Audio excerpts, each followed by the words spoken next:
What's up? It's Matt Plapp. We are live. We're back with another expert roundup guest. I've got David Scott Peters. We will be back in 5 seconds.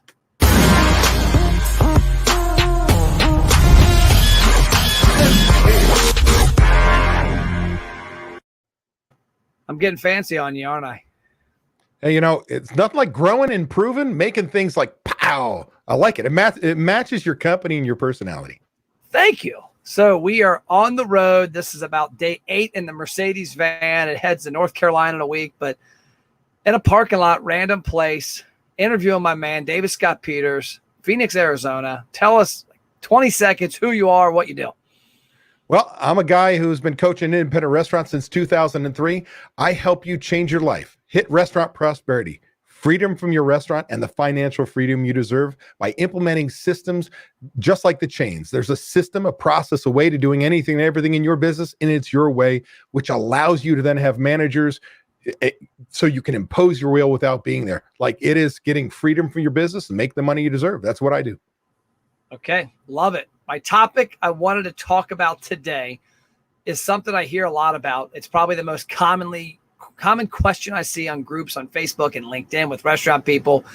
It's food cost. And I was actually recently talking to somebody about this, and he said, Matt, he's like, when I first got in the restaurant business, I based my prices off of the restaurant I came from. They had a $10 cheeseburger, so I had a $10 cheeseburger. He's like, then it got to a point where a year later I was on the verge of out of business, and I realized it was because I got to base my prices off of my overhead, my systems.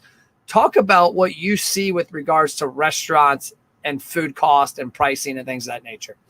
Well, I'm going to take us back to really the beginning of this is where should my food costs be in the first place? And this is where I preach the two most important systems any restaurant should have are budgets and recipe costing cards.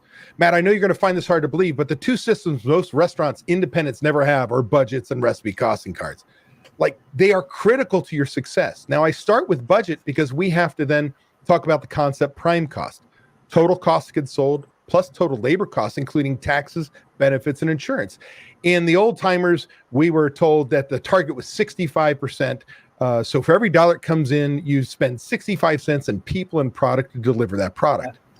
Well, things have changed. Food costs have been going up. Hell, if the one thing the pandemic didn't do, it shocked the living hell out of our industry to say, hey, you better change your prices because your costs are going up. We've got sports bars had chicken wings 6 months ago at $75 a case, and then now it's $150. We've got barbecue places that have seen their proteins increase 300%. So now it gets to your question. But beforehand, we got to decide, are we in a high labor cost state that we've got to run a low labor cost, or are we in a low labor cost state where we can run a higher? Doesn't matter. Now, I teach not 65%, but 55% because our margins are disappearing. So now if we start with that premise and just move that aside, now it's a matter of you've got to stay true to your core values. Where are you located? What's your price point for your guest, your demographic? What quality product do you serve? What style of service do you have?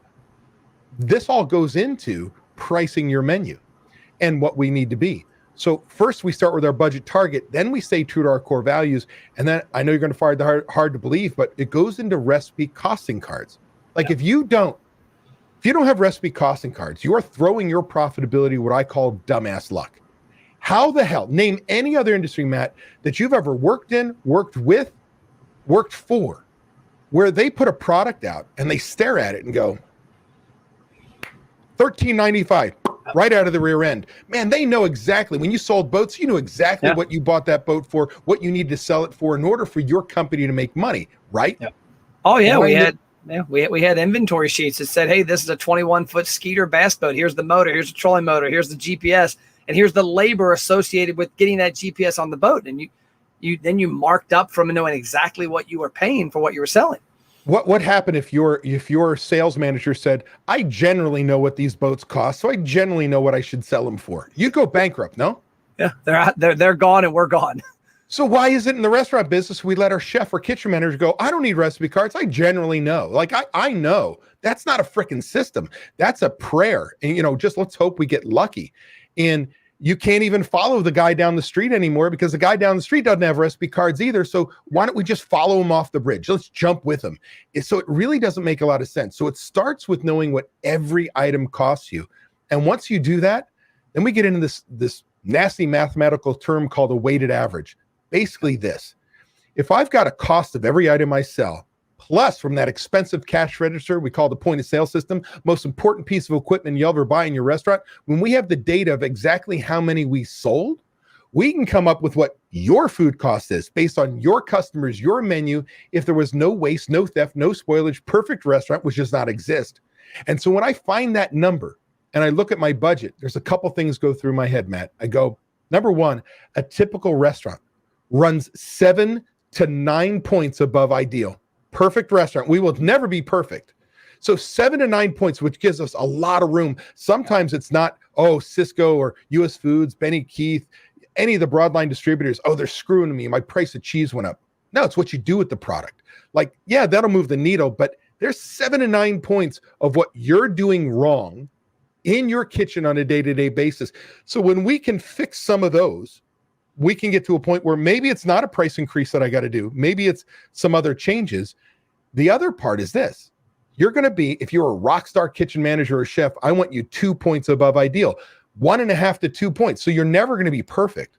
So now imagine this. If I know in my budget, in order for my restaurant to make it, I've got to go from a 38% food cost to 26. I get my recipe costing cards done and I find out that I'm actually running a 34 ideal. Well, that means, yeah, I'm right in range. I'm still running a pretty good kitchen, but I start implementing systems to reduce theft and waste. I start to look at my menu and I menu engineer with real math and science on what I'm going to put a picture of, what I'm going to highlight, what I'm going to raise the price, what I'm not, what items I'm going to get rid of, what I'm going to add. And all of a sudden we can re-engineer that menu the first time through 3 to 7 points.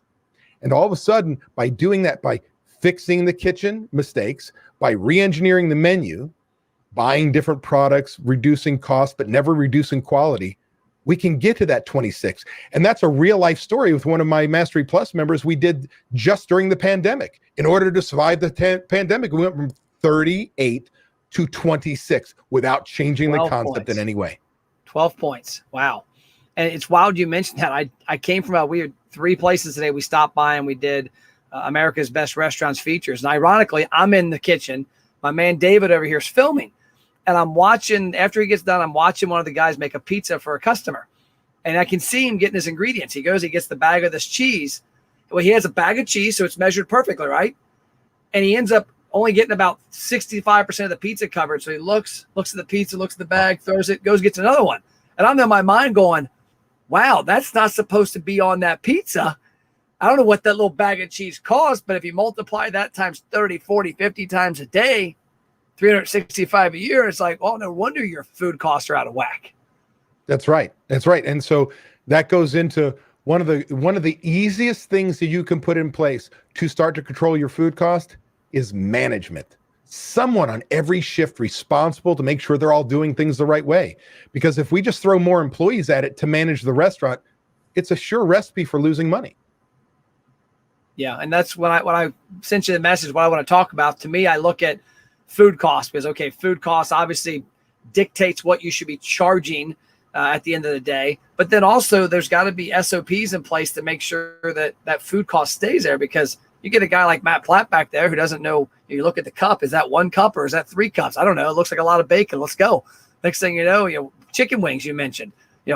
I know places you say, hey, it's $10.99 for this many wings. Now some of them are going, it's $10.99 for this pounds of wings.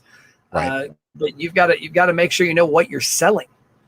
So if we look at it and say, okay, that's where the recipe costing cards come in, the menu mix. And we'll have some items that have a low food cost, like hand-cut French fries at 5%, with an anchor appetizer frozen out of a box in a fryer with a 38%. But we sell very few of those, and we sell the crap out of these French fries. So that's the menu mix. But let's say we got that all dialed in, and that means we have the recipe cards in place. And even if you don't, there are some basic standard operating procedures, systems, if you will, that need to be in place in every kitchen.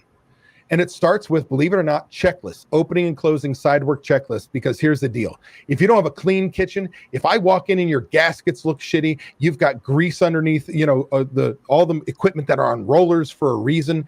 If you've got dirty this, that, the other from the grease and all this, well, then you're not controlling your costs because it has no supervision.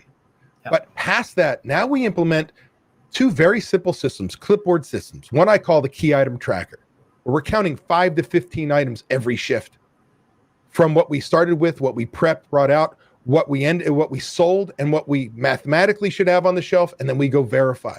Okay. And that prevents theft from 5 to 15 items, and it's going to change on a routine basis. Clipboard system. Then a clipboard system called the waste tracker, writing down all the shit that you waste. I threw away 3 ninth pans at the end of the night of these side dishes that we put too much on the line. Wouldn't it be nice to know that Monday nights, don't put that much out. As soon as it hits 8 o'clock, make it to order. Wouldn't it be nice for the front of house to go to hear from the back of house, that new server you just hired? She keeps double ordering and coming back too late going, don't make, fix the training issue. Wouldn't it be nice to know that Jose's been burning steaks and we can reposition Jose, retrain Jose, or fire Jose if that's what we need to do? But you see the dumbass mistake that's made today, you fix it today, not 15 days the next period. Those are clipboard systems. You know what I mean?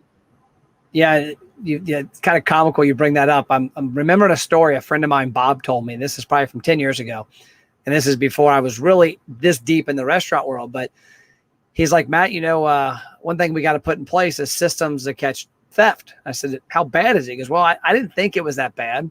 And I was calling and yelling at my food rep, my Cisco rep, about cost of meat and this and that and the other. And things didn't add up. He's like, we don't have an increase. He's like, okay, so you got a theft problem, or somebody's just eating on the clock, which is still theft. Right. And he said, I'm sitting back. I know what brought the conversation up. He brought up is that him smoking finally did something positive. I said, what do you mean? He's like, I was in back of the restaurant smoking. And he told the story about that. He goes, I'm in the back of the restaurant smoking, and I see the busboy walk out with a garbage bag and not put it in the garbage can, the dumpster. And I'm like, lazy. What is going on? I walk over to pick this garbage up and I about broke my shoulder. It was steaks. It wasn't garbage. And he's like, so I found my problem, and my other problem, my smoking, is what helped me fix it. But to me, I was thinking in my mind, I'm like, man, if I've got a steak, I don't know what a steak costs a restaurant, let's just say $5, and I got 100 of them in there. I know at the end of the night, I sold this many, and we had this many, in the freezer left. I mean, why is there such a disconnect with that in the restaurant business? Well, it's because we want to trust. We have to trust, but we need to trust and verify. So when we implement the key item tracker, a lot of restaurant kitchen people go, oh, see, I told you there was no theft. Well, right, because it's a theft deterrent. If somebody's dumb enough to steal one of 5 to 15 items that they're standing there responsible for 8 hours today, they're a moron and deserve to get a bullet in their head. So all of a sudden, see, I told you there's no theft. Well, yeah, now watch your food costs drop, right? As we start to go, oh, we're not using that extra product and so on. But here's the deal. The reason why that product made it out the back door with that and I knew you're going to tell me the garbage bag. That happens all the time. Oh, does it? It's because it's lack of management. There needs to be a supervisor type. I don't care if they're a line supervisor, they're a sous chef, kitchen manager, chef. On every shift, someone is responsible, looking around, making sure things are being done right. And when we don't invest in management, we don't invest in those systems, then the inmates run the roost, man. They take. And it becomes a part of the culture. Well, they're taken. Nobody says anything, so I'm going to take. And it just breeds. Whereas we put these systems in place and we go, don't do it. And there's a supervisor ensuring they're being worked on every single day and being used properly. Now it goes away. The culture is completely different. Does that make sense? Yeah, it makes too much sense. And I think the one thing I can hear happening, we recently, for example, in our company, put in a time tracker. A lot of my employees are nationwide. Some in Canada, some overseas. And we got different projects. I said, hey, I need to know our cost. We got this retention strategy we run for restaurants. Is it take our team an hour or 3 hours? Because that obviously dictates what we sell. And one of the people said, well, I feel like we're being micromanaged. I'm like, no, I don't care. I'm just trying to figure out our cost. Like, I need to know what we're doing. So I could see restaurateurs saying, hey, David Scott Peters told me I need to do these costing cards. I need to put the system in place for my key items tracking. my brother's my chef. He's going to get mad. He's all defensive. And these people are going to say this. But at the end of the day, I guess you just got to say, hey, suck it up, Buttercup, and you put it in place. It's a perfect analogy. They think it's and I gotcha. Oh my God, if I do this, I'm going to lose my job and so on and so. No, it's a proactive management tool so we don't make the same dumbass mistakes day after day. So now let's say your brother-in-law is the chef, that we sit there 15 days in the next period, 30 days after the period ended and go, chef, your food cost is high. What's up? Oh, I don't know. Even if you do know, you made the same dumbass mistake 45 days, 60 days in a row, and now you want me to fix it. It's too late. Yeah. So when you can view it as a proactive management tool, man, it changes your life. It's not to nail somebody, it's to prevent theft and fix things every single day, that you're not pulling your hair out because that same server's been double ordering 5 days a week. And that's why your food cost is high. And I can tell you from when I went and saw Frank Abagnale speak, the Catch Me If You Can real life character, he spoke on behalf of U.S. Bank here in Cincinnati one time. And there's about 300 people got to watch him. And he talked about because he got out of prison early and he worked for the FBI. And at this point, he was in his probably 60s, probably traveling. And he's like, people in the crowd, I'm going to let you know, half of you people, your siblings, your spouses, somebody in your family that works for you is the one stealing from you. And it's because they have this, they think you're a millionaire and like you don't have systems in place. He talked about bank statements. I had something the other day. We switched to a bank on some stuff. They said, where do you want the statements? Your office? I said, no, my home. Oh, your home? How come? I said, because when they go to my house, Matt Plapp gets them. When they go to the office, 10 people could get them. And 10 people could get them. There could be somebody fudging numbers and doing that. And I would imagine it's the same way with regards to your inventory. You got to make sure that the person managing that inventory is the person responsible for it at the end of the day. Yeah, I mean, here, bottom line, and in my view, all management's responsible for inventory. So when the chef isn't there, the kitchen manager's not there, front of house wins. There's always a grown-up supervising and making sure it's being used and taken care of.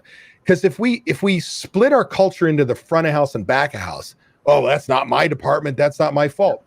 Bullshit. We're all here to give the guests the best experience possible. And if our food cost goes so high and our labor cost goes so high, we'll be closed. We're not taking care of a guest. And if we have all our products stolen or it's wasted and we don't have it, we have to 86 an item, our guest is unhappy. Like it all ties back into the guest. When we can change that mindset, we're here all together. It makes your culture and your business so much easier to work with because everybody's on the same team, not figuratively, but literally.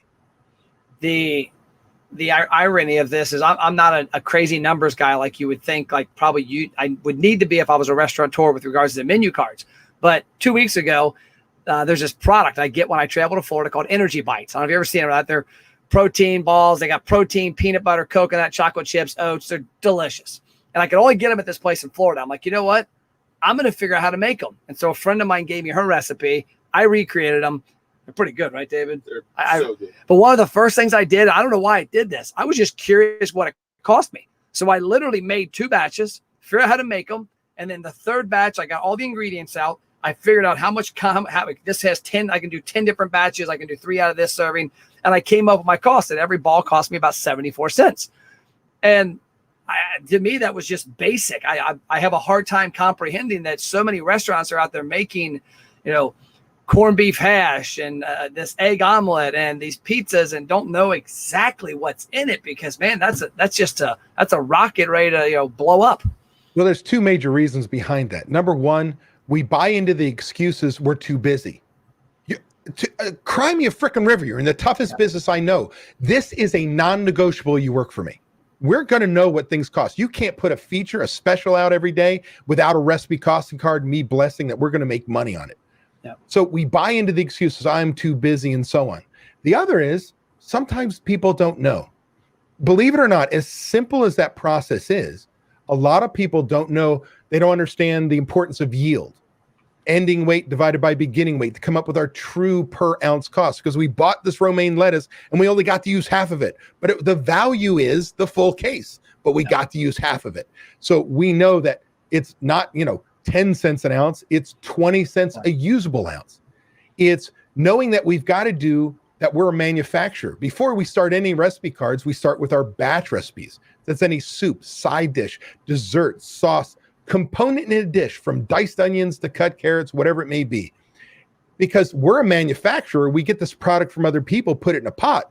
when left over, when it's cooked down, how many usable ounces do we have? And it's the cost of all the stuff put in there, because now I'm a vendor, right? I'm a manufacturer of my melted cheese dip. I'm a manufacturer of diced onions. What is the cost? And so from there, it's just a matter of, man, I'm going to tell you, recipe costing cards are so effing easy when you understand all the ins and outs, the step-by-step procedure, whether we add paper, we don't, when we do, when we don't. So but if you do them wrong, it takes forever. And I'm going to tell you, it's 60 to 100 man hours in most restaurants. Yeah. So they're easy as hell. They're time consuming, and that's what stops people. Okay. So now the next topic, our final topic, is pricing, because I was actually talking to a restaurateur today, barbecue joint, and it's the first time in 4 years he's raised prices. And we were talking about it. And he's like, I know. We did this, we did that. He's like, it's going great. Nobody questions it. And I said, well, here's what I think about. We had the boat dealership, $19.99 when we started it. We had a $99 processing fee that when you bought a unit, title work, paperwork, all that junk. By the time we got out of the business in 2008, we charged $349. Nobody ever questioned it.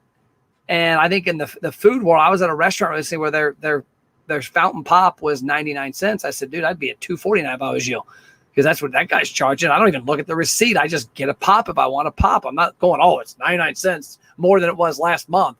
Talk about that hesitancy from restaurants that when they do the pricing, so they're going to hire David Scott Peters, they're going to get in the mastery program. The smartest thing they ever did in their restaurant career was hire you. They're going to get their costing cards in place. They're going to get everything in place, but now they got to swallow it and go, oh my gosh, I got to raise my sandwich by $1.32. Well, let's assume you're going through the program. We've got your budget. We know what your food cost needs to be, right? We can then, if you had already recipe cards and we're just editing them and you took inventory, we know your actual ideal and budgeted food costs. We go through a whole bunch of analysis, but let's say we don't. We just have this budget target. And then we did these recipe cards. We did our menu analysis based on what your customers ordered, your restaurant, your recipe cards. And we find out your food cost is X. And we've got to bring it down, call it 5 points. Well, let's say we already moved the needle with some other systems, like a key item tracker, waste tracker, another system I teach called the Restaurant Checkbook Guardian. Easy, budgeting. Well, now we sit there and we look at your mix. And I sort things in what I sell the most of to the least. The things I sell the most of, first, second, third, maybe item on that list, we're raising the price because I don't give a shit. If it's that damn good, it's that damn good at any price. So you've got to feel confident in your product. And how do I know? Your customers buy the living hell out of it. If it's just slightly up there, we know that may not have the price elasticity we want. But man, if it's that damn good, you got a signature item, you got a prime rib dip sandwich that is so freaking to die for. Nobody else touches it. People travel miles for it. Raise the damn price because it's an experience in itself. Now we're going to go down and we're going to look at recipe cards and we're going to go, holy shit, this has a 42% food cost and the cash contribution is tiny. Fix the recipe card. Maybe it was a mistake, or we're buying the wrong product, or we're putting too much on. So source a new product, like quality, better quality, cheaper price, reduce portion size, go through the rigmarole and go, okay, I can raise the price as well. Oh, this is okay. Look down to the bottom. Those things we don't sell 1, 2, 3 items a day, really 1 and 2, I'm getting rid of because I need cooks to memorize so many more recipes. And I've got often unique ingredients coming in for them. They go away. The customers tell you what you want. And then we decide what to put a picture on. We decide where we're taking a price on certain items. We may leave 3/4 of the menu without a price change because the ones we raised, we sell so many of that makes up for the fact that tomatoes went up and cheese went up. And, you go through all these things and then we hit our target, understanding that in a perfect world, if our budget target was 28%, I need a 26% ideal with a perfect kitchen, one that really rocks, because that gives me a chance to make money. So it's not like this click your fingers, oh, we're going to charge 3 times markup like the TV shows say. Heck, some of them are going to have a 5% food cost because it's chips and salsa. It's French fries, but it could have a 40%. It could be a steak, but because we charge $100 for it and it makes us $60, I don't give a rat's ass because that's prime cost. Every one of those I sell lowers my labor cost. I'm still going to hit my number. So it really ties all the way back to that budget. You know, the other place that those high-ranking SKUs tell a story is social media. We had a company that hired us to come in and consult. They have 3 locations. We did some work with them. It was about 4 years ago. And they have a handful of items I've noticed since I was a kid. They're hardcore known for buffalo wings, beer, sports. And great restaurant, great service. Nothing bad about them at all, I could say ever about their visit. We go there all the time.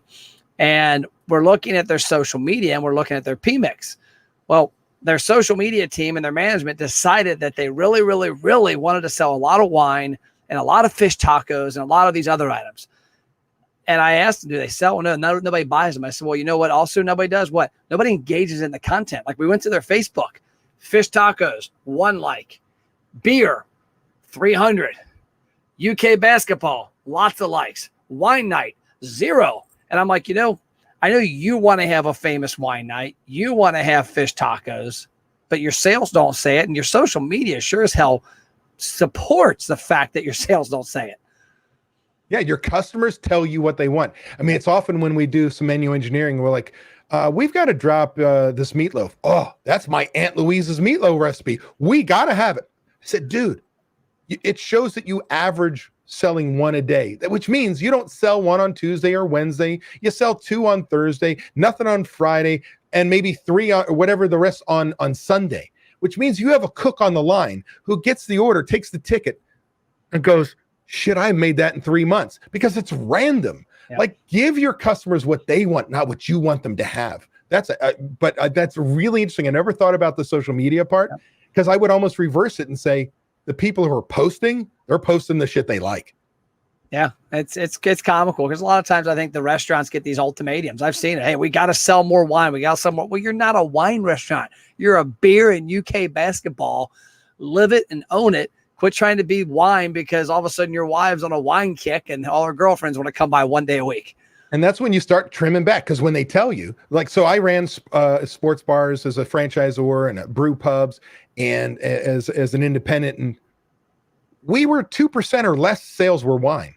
All we needed was 4 or 5 different bottles of wine by the glass so that one woman wouldn't steer 10 dudes away from coming to watch sports and eat chicken wings. And so you only need enough. And so I wouldn't promote it. I wouldn't expand it. There's no chance. It's almost like if you use a sports bar analogy is to go, oh, we're going to add entrees, real dinners. Nobody's going to buy them. They want the cheeseburger. They want the cheesesteak. They want the Reuben. They want the bad for you food, the French fries and so on. Give them what they want, not what you want them to have. I love it. I love this conversation. The first time we talked, we talked a little, not as deep. This time we went way deep, and people need to know more about you. Is the best place they can find you, davidscottpeters.com? It is davidscottpeters.com. You can, in fact, go in there. I've got a little education there. You can learn the 3 lessons that restaurant owners need to learn in order to run a profitable business. And if you're looking for free information, hey, check out my YouTube channel. It's David Scott Peters. I put something out there every single week. Does anybody call you DSP? Like, is that a nickname? Just about everybody. Okay. Yep. I just want to make sure. So we'll call it serial killers that use our all 3 names, you know. There you go. Well, cool. Well, that's all we got. I'm glad you came back. I look forward to having you on here more often, and I'm excited to see your speaking at shows. I'll be seeing you at some of those, and it's good to be back out in public and getting on planes again. No doubt. I look forward to seeing you in person again. It's next time you're in Phoenix, we're going back out on the lake, my friend. Back on the lake. Right now it's like 190 degrees though. So I'm gonna wait till it's a little warm. What? Oh, cry me a river. You'll be fine. Cool. See you, brother. Thanks, brother. Bye-bye.